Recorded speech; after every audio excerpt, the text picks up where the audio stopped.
அனைவருக்கும் வணக்கம். நான் உங்கள் சதீஷ்குமார் குருசாமி. இன்றைய காணொலியில் நம்ம என்ன பார்க்க போறோம்னா, ஒரு முக்கியமான ஒரு நீதிமன்ற தீர்ப்பை தான் பார்க்க போறோம். இந்த நீதிமன்ற தீர்ப்பை சென்னை உயர்நீதிமன்ற மதுரை கிளை நீதியரசர் என் ஆனந்த் வெங்கடேஷ் அவர்கள் தான் இந்த நீதிமன்ற தீர்ப்பை வழங்கியிருக்கிறாங்க. உண்மையிலேயே இது வரவேற்கத்தக்க தீர்ப்பு தான். இந்த தீர்ப்புல என்னதான் அவர் சொல்லியிருக்கிறாரு, என்ன நடந்திருக்கு அப்படிங்கிறத முழுமையாக நம்ம காணொலியாக பதிவு செய்ய போறோம். இது நிறைய நபர்களுக்கு பயன்படும். என்ன அப்படின்னா, எதிரெதிர் வழக்குகளை காவல்துறை எப்படி விசாரணை செய்யணும் அப்படின்னு இந்த தீர்ப்புல சொல்லப்பட்டிருக்கு. அப்படி நீங்க அதை பின்பற்றி விசாரணை செய்யலனா, அப்படி பதிவு செய்யப்பட்ட வழக்குகளை நீதிமன்றம் மூலமாக ரத்து செய்ய முடியும். முதல்ல நமக்கு எதிரெதிர் வழக்குகள் அப்படின்னா என்னன்னு நம்ம தெரிஞ்சுக்கிறோம். எதிரெதிர் வழக்கு அப்படிங்கிறது கவுண்டர் பெட்டிஷன். இந்த கவுண்டர் பெட்டிஷன் எந்த மாதிரி நேர்வுகள்ல கொடுக்கப்படும் காவல் நிலையத்தில் அப்படின்னா, இரு தரப்புகளுக்கு இடையே ஒரு நீண்ட காலமான ஒரு சொத்து பிரச்சனை இருக்கு, இல்ல நிலப்பிரச்சனைகள் இருக்கு, அப்படிப்பட்ட நேர்வுகள்ல ரெண்டு பேருமே மாத்தி மாத்தி புகார் மனு கொடுப்பாங்க காவல்துறையில.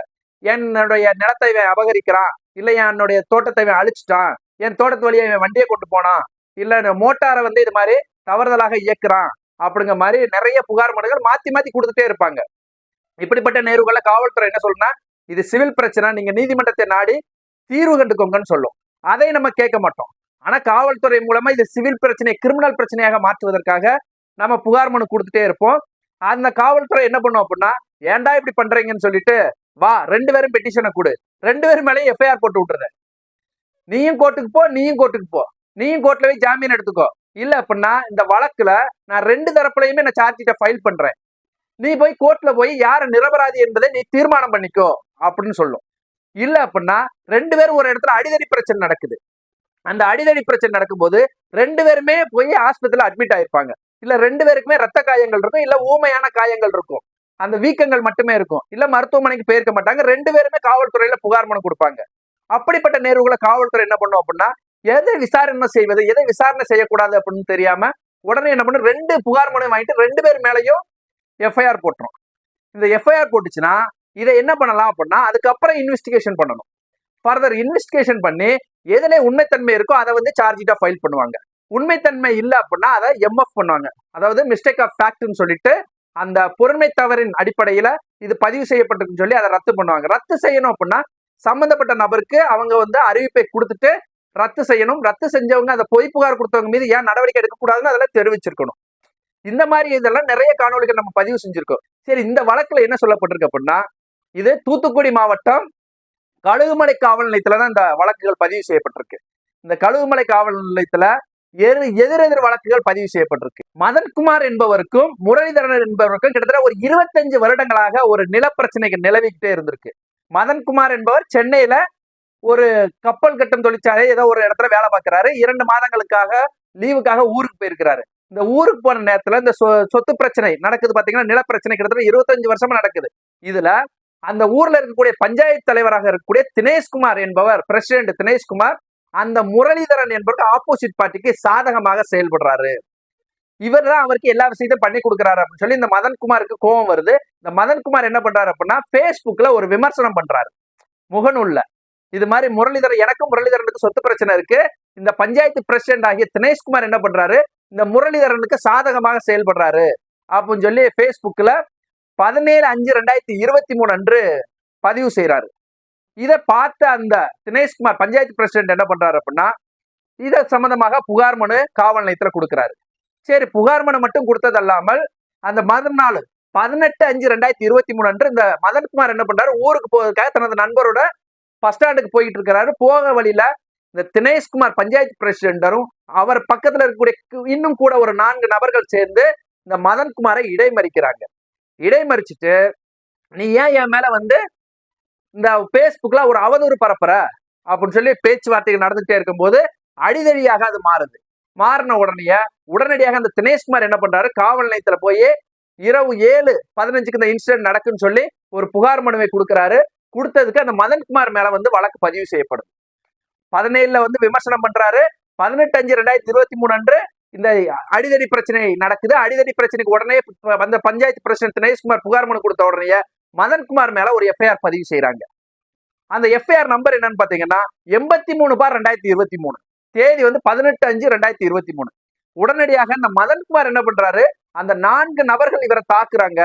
அதாவது பஞ்சாயத்து பிரசிடன்ட் தினேஷ் உட்பட அவர் கூட இருக்கக்கூடிய அவர் நண்பர்கள் எல்லாரும் சேர்ந்து இந்த மதன்குமாரை அடித்ததாக சொல்லப்பட்டு இந்த மதன்குமாரும் அதே காவல் நிலையத்துல புகார் மனுவை கொடுக்கிறார். அந்த புகார் மனு அன்றைய தினமே வழக்கு பதிவு செய்யப்பட்டிருக்கணும். ஆனா பதிவு செய்யப்படல. அதுக்கு காலதாமதம் ஏற்பட்டு உண்மையிலே இதை பார்க்கும்போது இந்த மதன்குமார் இந்த முதல் தகவல் அறிக்கை பதிவு செய்வதற்கு ரொம்ப சிரமப்பட்டிருப்பார்னு நினைக்கிறேன். காரணம் என்னன்னா, அவருடைய முதல் தகவலை புகார் மனுவை பெற்றுக்கொண்டு முதல் தகவல் அறிக்கையானது 29/7/2023 தான் பதிவு செய்யப்படுது. தினேஷ்குமார் அவர் கொடுத்த அந்த பஞ்சாயத்து பிரசிடன்ட் கொடுத்த புகார் மனுவானது 18/5/2023 பதிவு செய்யப்படுது. அதே நாள் நடந்த இன்சிடென்ட்டுக்காக இந்த மதன்குமார் என்பவர் கொடுக்கப்பட்ட புகார் மனுவானது 29/7/2023 கிட்டத்தட்ட 1.5 மாதங்கள் கழித்து தான் வழக்கு பதிவு செய்யப்படுது. 1.5 மாதம் 2 மாதம் கழித்து தான் வழக்கு பதிவு செய்யப்படுது. இப்படி பதிவு செய்யப்பட்டு இரண்டுமே என்ன ஆகுது, ஒரு விசாரணை நடத்தப்பட்டு இரண்டு வழக்குகளையுமே வெவ்வேறு இன்வெஸ்டிகேஷன் ஆபீசர் என்று சொல்லக்கூடிய காவல் நிலையத்தில் இருக்கக்கூடிய விசாரணை அலுவலர்கள் ஐஓக்கள் 2 பேருமே வெவ்வேறு ஐஓ 2 வழக்கையும் விசாரணை பண்றாங்க. விசாரணை பண்றதுல அந்த மதன்குமார் என்ன சொல்றாரு அப்படின்னா, என்ன அந்த பஞ்சாயத்து பிரசிடன்ட் உட்பட கூட இருக்கக்கூடிய ஒரு 4 நபர்களும் சேர்ந்து என்னை அடிச்சு துன்புறுத்தி ஏன்ட்ட ஒரு ஹவாய் ப்ரோ அப்படிங்கிற ஒரு ஹவாய் ப்ரோ 30 என்ற ஒரு மொபைல் போன் வச்சிருந்தேன், அதை பறிச்சுட்டாங்க. கழுத்துல 3 பவுன் சங்கிலி போட்டிருந்தேன், அந்த செயினையும் அவங்க பறிச்சுட்டாங்க. என்னை அடிச்சு துன்புறுத்து, கன்னத்துல அடிச்சது வீங்கிருச்சு, உள்காயமாக இருக்கு, வீக்கம் இருக்கு அப்படின்னு சொல்லி அந்த புகார் மனுவில் அவர் தெரிவிச்சிருக்கிறாரு. இது சம்பந்தமாகத்தான் அந்த முதல் தகவல் அறிக்கையும் கிட்டத்தட்ட 2 மாதங்கள் கழித்து 2.5 மாதங்கள் கழித்து பதிவு செய்யப்பட்டிருக்கு. அதோட நம்பர் பாத்தீங்கன்னா எஃப்ஐஆர் நம்பர் 142/2023. இந்த 2 வழக்குகளையுமே 2 எஃப்ஐஆர் ஆயிடுச்சு, கவுண்டர் பெட்டிஷன் ஆகி போச்சு, வெவ்வேறு நாட்கள்ல எஃப்ஐஆர் போடப்பட்டிருக்கு.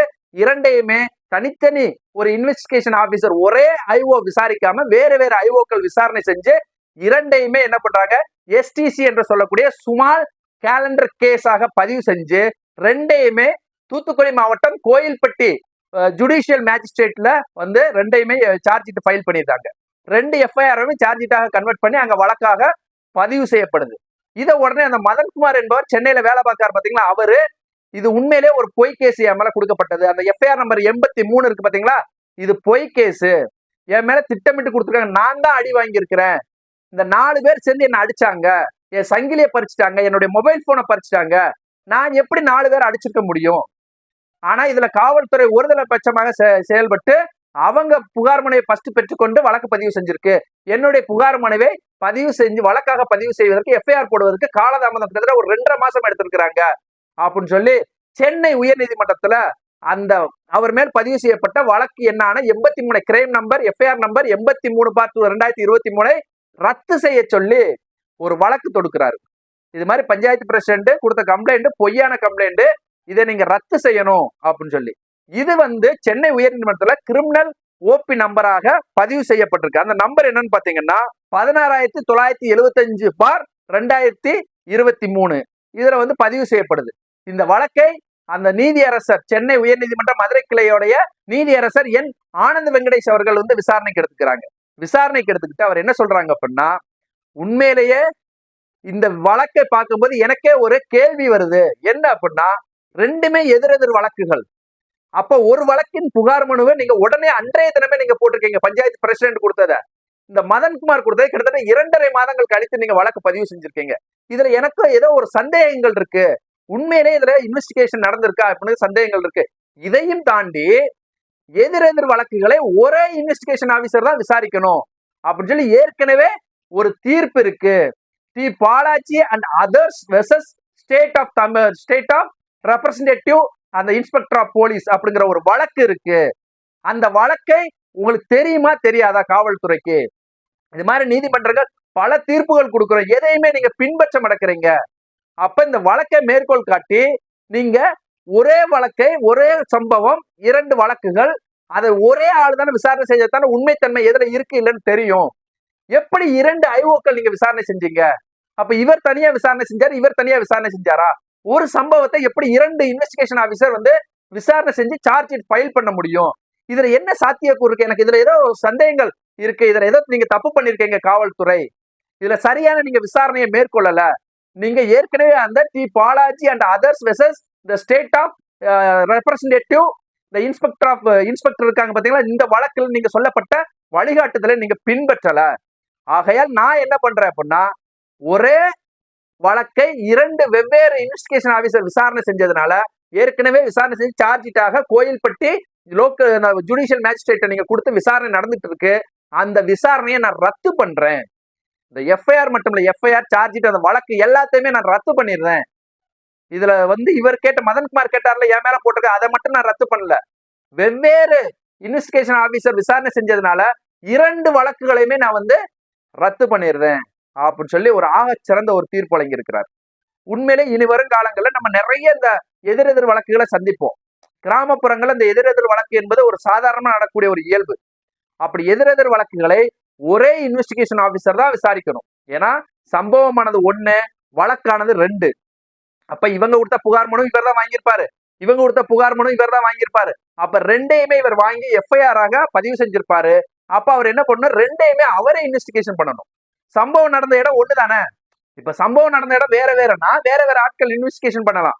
சம்பவம் நடந்த இடம் 1, சாட்சியங்களும் ஒன்னாத்தான் இருக்க முடியும். ஏன்னா இந்த சம்பவத்தை கண்ணார பார்த்தக்கூடிய சாட்சியங்கள் ஒரே ஆளத்தான் இருப்போம். வரைபடம் ஒரே இடத்துலதான் நீங்க இருக்கும். பார்வை மகச்சூர், வரைபடம், சார்ஜ் எல்லாமே சாட்சியங்கள், அரசு தரப்பு சாட்சியங்கள் எல்லாமே ஒரே ஒண்ணுதான். என்ன அப்படின்னா எஃப்ஐஆர் மட்டும் வேற.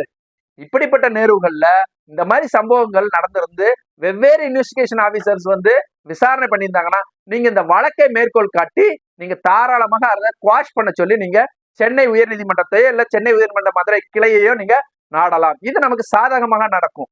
இதோடைய தீர்ப்பு நகலை நான் டிஸ்கிரிப்ஷன்ல கொடுக்குறேன். நீங்க பார்த்து அதுவும் படிச்சு தெரிஞ்சுக்கோங்க.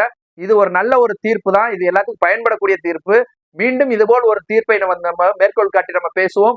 நான் உங்கள் சதீஷ்குமார் குருசாமி. நன்றி.